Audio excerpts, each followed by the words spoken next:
I ended up turning to Islam about 3 years ago, and I was keeping it hidden from my family because I know how they feel about Muslims.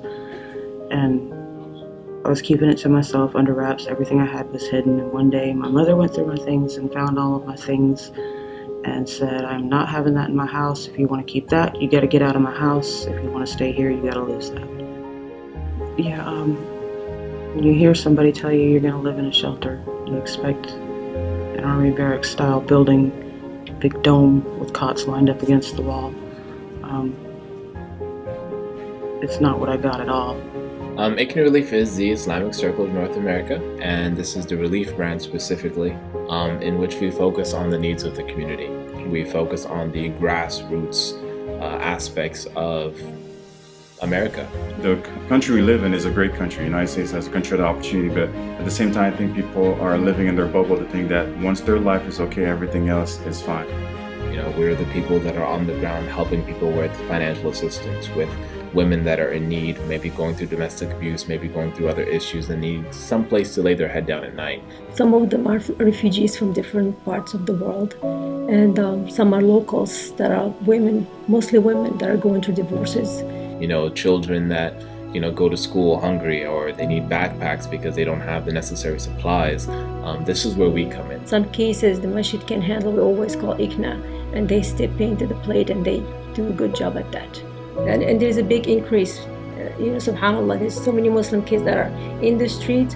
They are doing a wonderful job, and they have been expanding their work here in home shelter programs and food pantries. I ended up living in a regular house with a room, a kitchen, and a bathroom.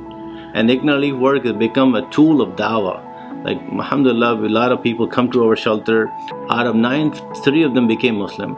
And alhamdulillah, now they're back on their feet and they have jobs and they're supporting themselves. I have personally known and I have observed them, and they have been doing it on the ground. They're doing it practically, what they are saying. Yes, please donate.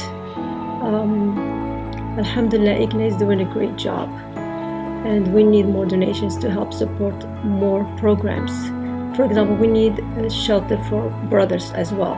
I get so many calls from brothers have nowhere to go, and so we need another shelter just for brothers.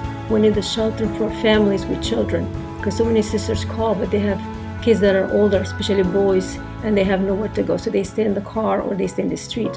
And most of these kids, they lose their faith. It's a double reward, really. I mean, you get paid to do what you do, but subhanAllah, the work that you do when you see the impact that you provide, or the way you impact a family, a Muslim family or a non-Muslim family, it's a very rewarding. ICNA Relief has to transcend what every other relief organization is doing.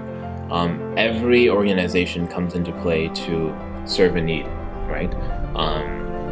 If relief organizations, typically they'll come into a community, they will give some resources, they might establish a few things, and that's it. They'll stay stagnant there. They'll just keep doing that for decades and decades and decades. ICNA Relief has to transcend that.